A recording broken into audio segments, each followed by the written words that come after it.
Thank you for tuning in to another edition of Book Library at Home.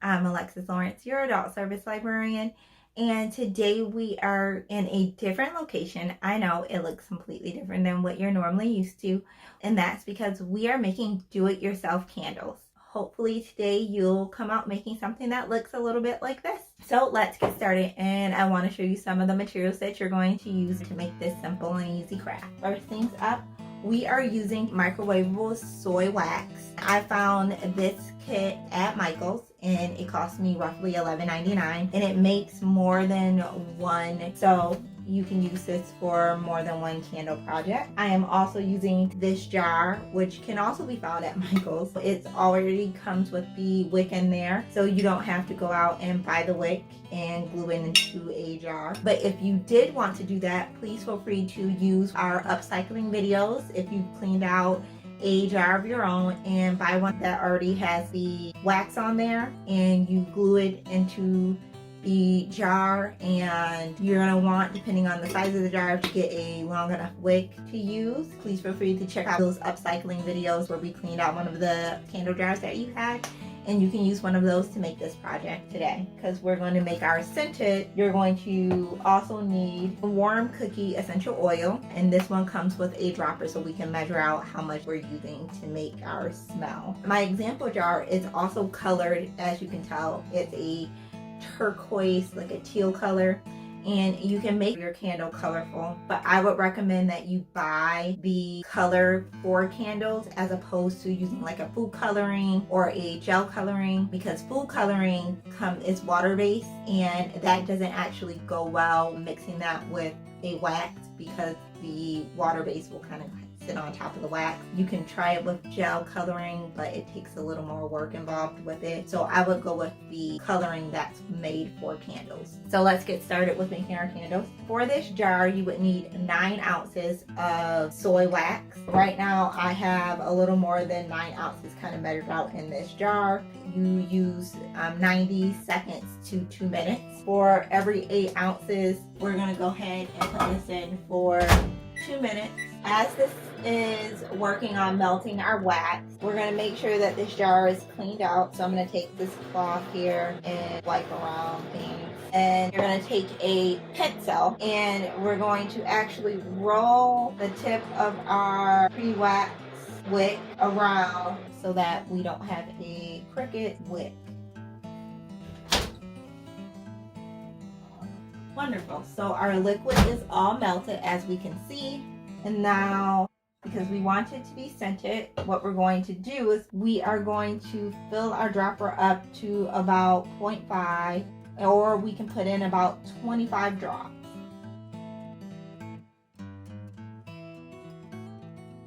That's 25 drops. I'm just going to mix that around. It smells like a cookie. I think I want it to be a little stronger, so I'm going to add a few more drops.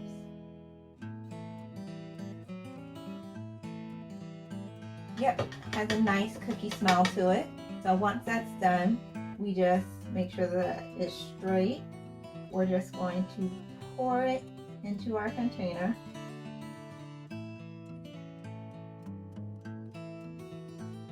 So it looks like we have a little more room, so we can add a little more wax to our container, which is great because once this sits for 30 minutes, we actually need to poke holes in it and add a little more wax to the top to make our final layer. So we are going to work on making the rest of our layer to add to the top. We're going to let this sit for 30 minutes while we're working on adding our second layer.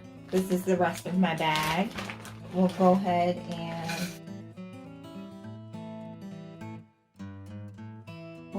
use up the rest.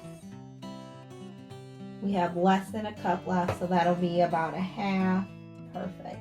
We'll let this sit for 30 minutes and then we'll go ahead and make our second layer.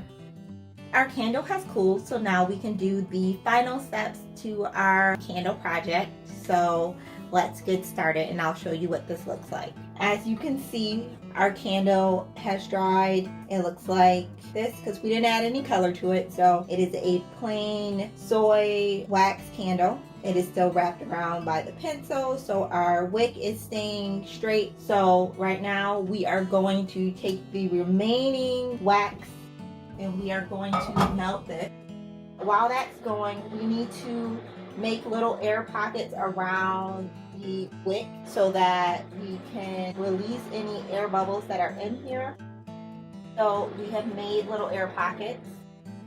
And usually you would use a wooden spoon for this. I do not have a wooden spoon. I may do with the end of my plastic spoon. As you can see, we have little pockets made around the wick. We are going to add more cookie flavor to it so that it will smell the same. So we are just going to fill this up with the remaining wax.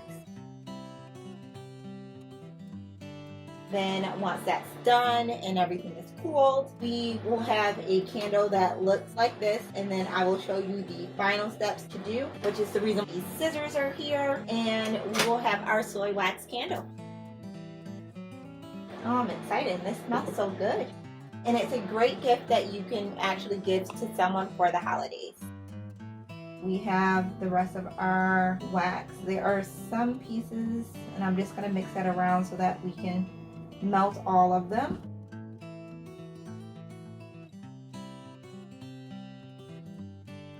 That was 25, but I know we did a few extra. And we're just going to mix that around. Ooh, smells delicious. So we are just going to pour this over the rest of our wax. So this one is going to be a slightly taller candle than my previous one, which is fine. This is going to be set off to the side. We'll wait till that cools down. So with this one, the reason why I left this the way it is so that I can show you the final steps, because I can't show you on this one because it hasn't cooled down yet. Because this is a longer stem for our wick, we actually need to cut it down so that we're not waiting for this to burn all the way down before we can actually smell it. I've cut that excess wick off. Now it's a shorter stem so that when it starts to burn, it'll get closer to my candle to start burning, and I can smell my candle sooner. I have my candle and we are all set to go. Thank you for tuning in to this fun do-it-yourself project. I hope you enjoyed it. It's quick and simple and easy to make your own candle. Look for our other do-it-yourself projects. And if you're looking for a way to repurpose those candle jars, make sure you buy pre-waxed wick from one of the stores like Michael's. You just glue it down to the bottom and you can make your own candle using your repurposed candle jars. Check out one of our previous videos for that project as well. So thank you for tuning in again, and check out our other videos.